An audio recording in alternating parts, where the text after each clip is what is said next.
Ça fait à peu près presque 5-6 ans que les salaires n'augmentent pas.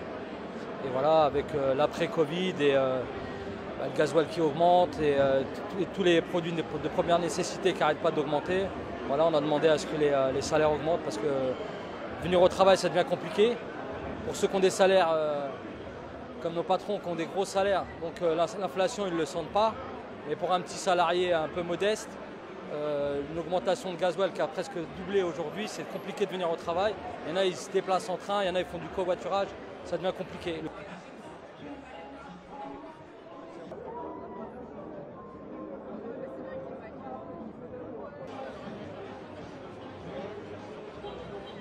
La direction, elle a profité de la pandémie pour baisser les salaires.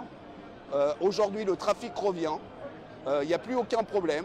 Elle a supprimé des milliers d'emplois, 1150 à l'aéroport de Paris. On fonctionne à flux tendu. Et par ailleurs, ils refusent d'augmenter les salaires, ou en tout cas, ils nous donnent des augmentations de salaires qui sont ridicules par rapport aux baisses qu'ils ont engendrées.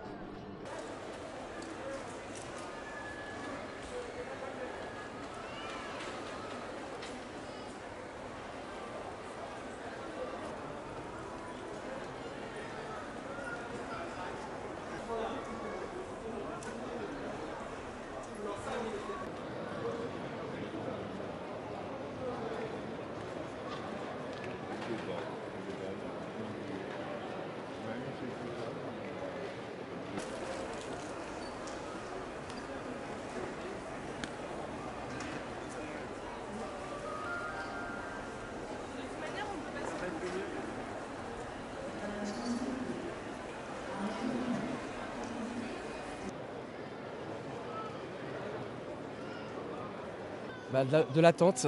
Il ne me reste plus qu'une heure pour enregistrer nos bagages. Et quand je vois le monde devant nous, je ne sais pas comment ça va se passer et on n'a pas d'informations pour le moment. Donc en espérant que les vols vont être retardés pour qu'on puisse pouvoir prendre notre billet tout simplement.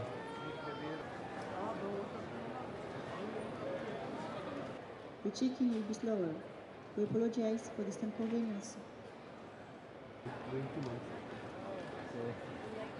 Ça se passe pas très bien. On devait partir de Nantes en avion ce matin à 6h et notre vol il a été annulé.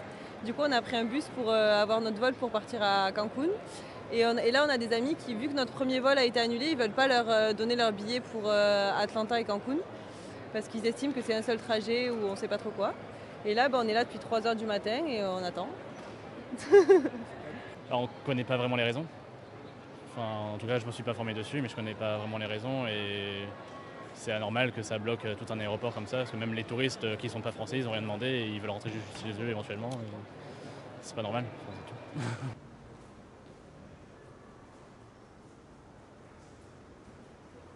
Je soutiens d'abord, et je les écoutais ce matin, les familles, les papas, les mamans qui se retrouvent dans des situations difficiles au 1er juillet avec leurs bambins, aujourd'hui à Orly, à Roissy et possiblement la semaine prochaine. Je pense qu'on a tous conscience du fait que tout le monde a besoin de vacances, à commencer par les Français, après une année difficile, après bien sûr les problématiques du pouvoir d'achat, mais aussi les années de crise pandémique qu'on a vécues. Donc je pense que la situation est très difficile.